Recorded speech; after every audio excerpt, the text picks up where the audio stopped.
ओम तत्सत। श्री गणेशाय नमः। श्रीमद् भागवत महापुराण प्रथम स्कंद 16वां अध्याय। परीक्षित की दिग्विजय तथा धर्म और पृथ्वी का संवाद।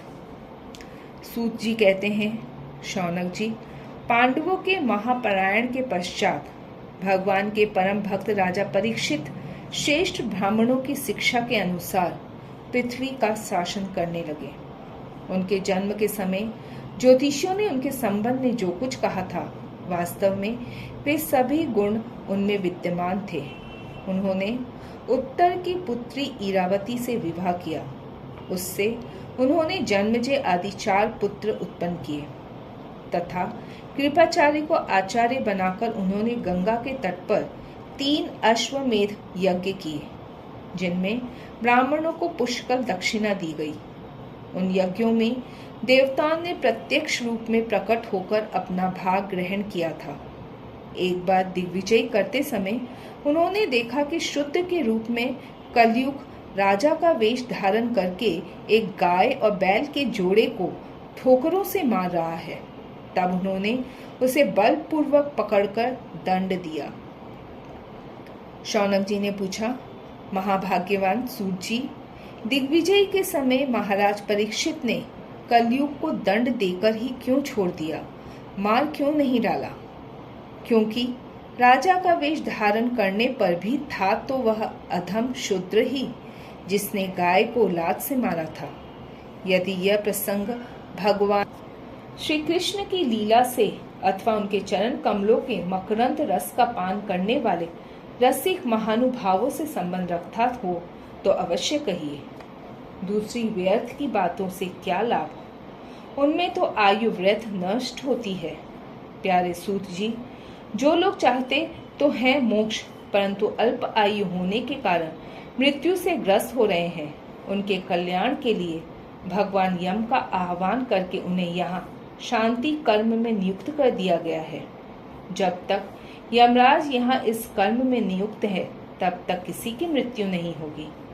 मृत्यु से ग्रस्त मनुष्य लोक के जीव भी भगवान की सुधा तुल्य लीला कथा का पान कर सके, इसलिए महर्षियों ने भगवान यम को यहाँ बुलाया है।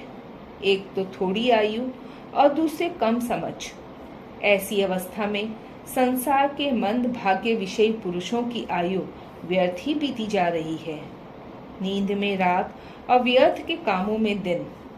सूची कहते हैं, जिस समय राजा परीक्षित कुरु जांगल देश में सम्राट के रूप में निवास कर रहे थे, उस समय उन्होंने सुना कि मेरी सेना द्वारा सुरक्षित साम्राज्य में कलयुग का प्रवेश हो गया है। इस समाचार से उन्हें दुख तो अवश्य हुआ, परंतु यह सोचकर कि युद्ध करने का अवसर हाथ लगा, वे उतने दुखी नहीं हुए। इसके बाद युद्धवीर परीक्षित ने धनुष हाथ में ले लिया। वे श्याम वर्ण के घोड़े से जुते हुए सिंह की ध्वजा वाले सुसज्जित रथ पर सवार होकर दिग्विजय करने के लिए नगर से बाहर निकल पड़े। उस समय रथ, हाथी, घोड़े और पैदल सेना उनके साथ साथ चल रही थी। उन्होंने भद्राश्व, केतुमाल, भारत, उत्तर कुरु और किम पुरुष आदि सभी वर्षों को जीतकर वहां के राजाओं से भेंट ली। उन्हें उन देशों में सर्वत्र अपने पूर्वज महात्माओं का सुयश सुनने को मिला। उस यशोगान से पद पद पर भगवान श्री कृष्ण की महिमा प्रकट होती थी। इसके साथ ही उन्हें यह भी सुनने को मिलता था कि भगवान श्री कृष्ण ने अश्वत्थामा के ब्रह्मास्त्र की ज्वाला से किस प्रकार उनकी रक्षा की थी। यदुवंशी और पांडवों में परस्पर कितना प्रेम था तथा पांडवों की भगवान श्री कृष्ण में कितनी भक्ति थी। जो लोग उन्हें ये चरित्र सुनाते, उन पर महामना राजा परीक्षित बहुत प्रसन्न होते। उनके नेत्र प्रेम से खिल उठते। वे बड़ी उदारता से उन्हें बहुमूल्य वस्त्र और मणियों के हार उपहार रूप में देते। वे सुनते कि भगवान श्री कृष्ण ने प्रेम परवश होकर पांडवों के सारथी का काम किया, उनके सभासद बने, यहाँ तक कि उनके मन के अनुसार काम करके उनकी सेवा भी की। उनके सखा तो थे ही, दूत भी बने। वे रात को शस्त्र ग्रहण करके वीरासन से बैठ जाते और शिविर का पहरा देते, उनके पीछे पीछे चलते, स्तुति करते तथा प्रणाम करते। इतना ही नहीं, अपने प्रेमी पांडवों के चरणों में उन्होंने सारे जगत को झुका दिया। तब परीक्षित की भक्ति भगवान श्री कृष्ण के चरण कमलों में और भी बढ़ जाती। इस प्रकार वे दिन दिन पांडवों के आचरण का अनुसरण करते हुए दिग्विजयी कर रहे थे। उन्हीं दिनों उनके शिविर से थोड़ी ही दूर पर एक आश्चर्यजनक घटना घटी। वह मैं आपको सुनाता हूँ। धर्म बैल का रूप धारण करके एक पैर से घूम रहा था। एक स्थान पर उसे गाय के रूप में पृथ्वी मिली। पुत्र की मृत्यु से दुखिनी माता के समान उसके नेत्रों से आंसुओं के झरने झर रहे थे। उसका शरीर श्रीहीन हो गया था। धर्म पृथ्वी से पूछने लगा। धर्म ने कहा, कल्याणी, कुशल से तो हो ना? तुम्हारा मुख कुछ कुछ मलिन हो रहा है। तुम श्रीहीन हो रही हो। मालूम होता है तुम्हारे हृदय में कुछ न कुछ दुख अवश्य है। क्या तुम्हारा कोई संबंधी दूर देश में चला गया है जिसके लिए तुम इतनी चिंता कर रही हो? कहीं तुम मेरी तो चिंता नहीं कर रही हो कि अब इसके 3 पैर टूट गए, एक ही पैर रह गया है? संभव है तुम अपने लिए शोक कर रही हो कि अब शूद्र तुम्हारे ऊपर शासन करेंगे। तुम्हें इन देवताओं के लिए भी खेद हो सकता है जिन्हें अब यज्ञों में आहुति नहीं दी जाती, अथवा उस प्रजा के लिए भी जो वर्षा न होने के कारण अकाल एवं दुर्भिक्ष से पीड़ित हो रही है। देवी, क्या तुम राक्षस सरीखे मनुष्यों के द्वारा सताई हुई अरक्षित स्त्रियों एवं आर्त बालकों के लिए शोक कर रही हो? संभव है विद्या अब कुकर्मी ब्राह्मणों के चुंगल में पड़ गई है और ब्राह्मण विप्रद्रोही राजाओं की सेवा करने लगे हैं और इसी का तुम्हें दुख हो। आज के नाम मात्र के राजा तो 16 आने कलयुगी हो गए हैं। उन्होंने बड़े बड़े देशों को भी उजाड़ डाला है। क्या तुम उन राजाओं या देशों के लिए शोक कर रही हो? आज की जनता खान पान, वस्त्र, स्नान और स्त्री सहवास आदि में शास्त्रीय नियमों का पालन न करके स्वेच्छाचार कर रही है। क्या इसके लिए तुम दुखी हो? माँ पृथ्वी, अब समझ में आया हो ना हो तुम्हें भगवान श्री कृष्ण की याद आ रही होगी, क्योंकि उन्होंने तुम्हारा भार उतारने के लिए ही अवतार लिया था और ऐसी लीलाएं की थी जो मोक्ष का भी अवलंबन है। अब उनकी लीला संवरण कर लेने पर उनके परित्याग से तुम दुखी हो रही हो। देवी, तुम तो धन रत्नों की खान हो। तुम अपने क्लेश का कारण जिससे तुम इतनी दुर्बल हो गई हो मुझे बतलाओ। मालूम होता है बड़े बड़े बलवानों को भी हरा देने वाले काल ने देवताओं के द्वारा वंदनीय तुम्हारे सौभाग्य को छीन लिया है। पृथ्वी ने कहा, धर्म, तुम मुझसे जो कुछ पूछ रहे हो वह सब स्वयं जानते हो।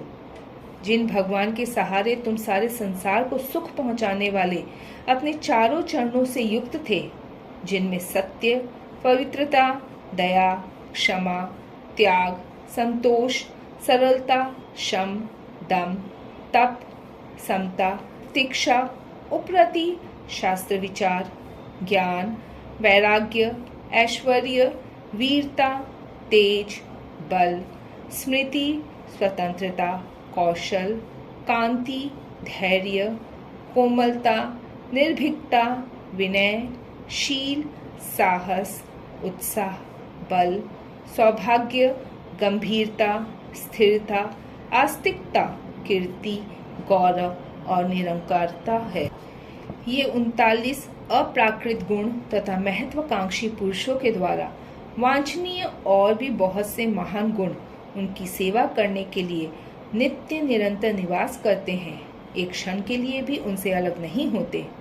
उन्हीं समस्त गुणों के आश्रय सौंदर्य धाम भगवान श्री कृष्ण ने इस समय इस लोक से अपनी लीला संवरण कर ली और यह संसार पाप में कलयुग की कुदृष्टि का शिकार हो गया। यही देखकर मुझे बड़ा शोक हो रहा है।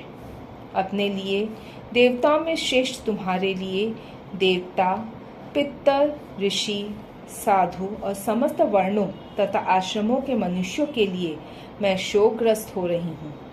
जिनका कृपा कटाक्ष प्राप्त करने के लिए ब्रह्मा आदि देवता भगवान के शरणागत होकर बहुत दिनों तक तपस्या करते रहे, वही लक्ष्मी जी अपने निवास स्थान कमल वन का परित्याग करके बड़े प्रेम से जिनके चरण कमलों की सुभग छत्र छाया का सेवन करती हैं, उन्हीं भगवान के कमल, व्रज, अंकुश, ध्वजा आदि चिन्हों से युक्त श्री चरणों से विभूषित होने के कारण मुझे महान वैभव प्राप्त हुआ था और मेरी तीनों लोकों से बढ़कर शोभा हुई थी। परंतु मेरे सौभाग्य का अब अंत हो गया। भगवान ने मुझ अभागिनी को छोड़ दिया। मालूम होता है मुझे अपने सौभाग्य पर गर्व हो गया था, इसलिए उन्होंने मुझे यह दंड दिया है।